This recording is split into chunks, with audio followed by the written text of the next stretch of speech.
Okay, welcome to part 2 of your data and graphs tutorial. You'll notice that this page looks a little bit different, and that's because I did change one thing for graph 3. Okay, so the part that I crossed out, I do not want you to pay attention to that.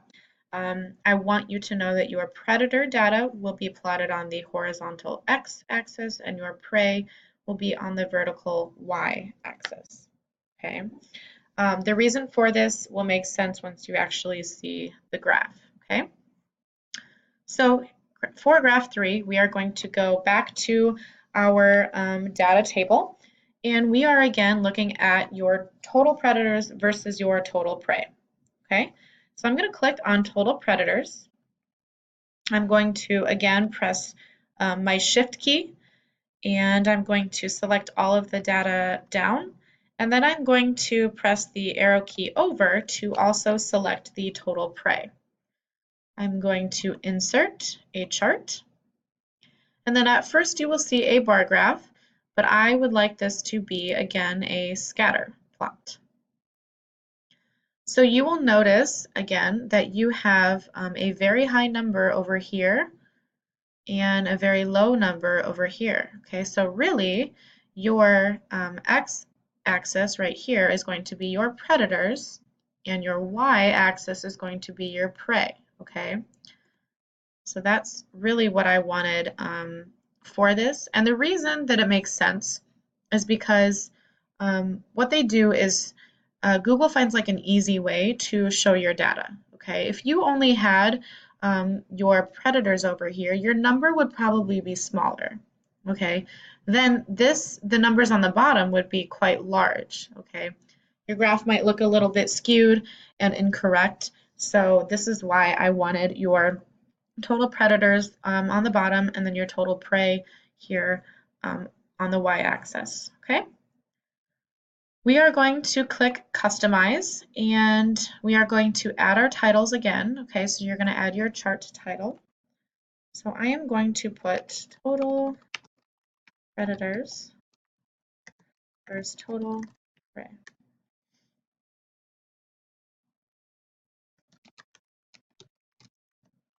For Population Lab. I'm going to be a little bit more specific for this. Again, I want to add a subtitle of my name and the date. My horizontal axis is going to be my X, which will be my total predators. And my vertical axis will be my total prey. All right. So again, you're going to click Series after you add your titles in. And we do want to add a trend line. And for this, we are also going to, just like your graph 2, add in a moving average. Okay, so that's what I want to see so that it might not hit all of the data points, but I do want to see a moving average. And then I'm also going to select data labels for this as well so that I can actually see my numbers represented by my dots. Okay. This is going to be your graph number 3. You are going to do the same thing where you save it using these 3 buttons to your computer somewhere and then upload it to your Google Drive. Okay. Then you will select it and press backspace to get rid of the graph. Finally, we are on graph 4, which will show the number of deaths for each trial, and we are going to compare our predator and our prey data. So we are looking at column H here, we are looking at number of predators died versus number of prey died. So we are looking at D and E, okay? So I'm going to select my number of predators died using my shift and my down arrow key. And then I'm going to tab over to the right and also select my number of prey died. I'm going to insert chart. I do want a column chart. Now what I noticed about this was that I had one data point, the biggest one, which kind of threw everything off. Okay, I couldn't see my blue, or my number of predators died, very well. So I'm going to omit this only because I want to be able to see my data better, okay? So again, I want to customize.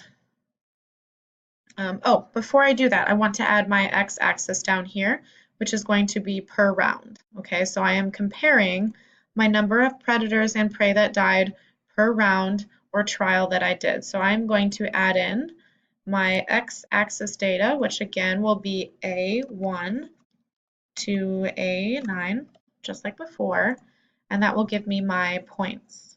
Okay. Next, I will customize. I'm going to add chart titles, number of predator versus prey deaths in population lab. I'm going to, I just added that in the wrong area, chart title. Perfect. My vertical axis title needs to be number of deaths,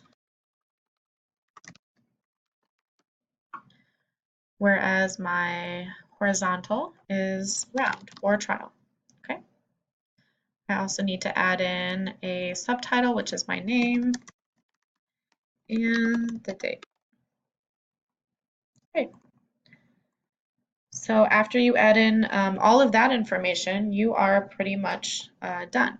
And of course, you can play around with these things if you get comfortable. I am okay with you changing the font as long as I can read it. I'm okay with you changing the background color as long as I can see your lines and correctly read your data. So you will again do the same thing with this graph, where you will save it and upload it to your Google Drive. I hope that these two videos helped. If you have any questions at all, please do not hesitate to ask me on Thursday when I get back. You can also send me a reminder or an email, and I will try to answer you, but I can't make any promises that it will make sense over text. Okay, so please work on these today. Get these done with the time that you have in class, and I will see you guys tomorrow.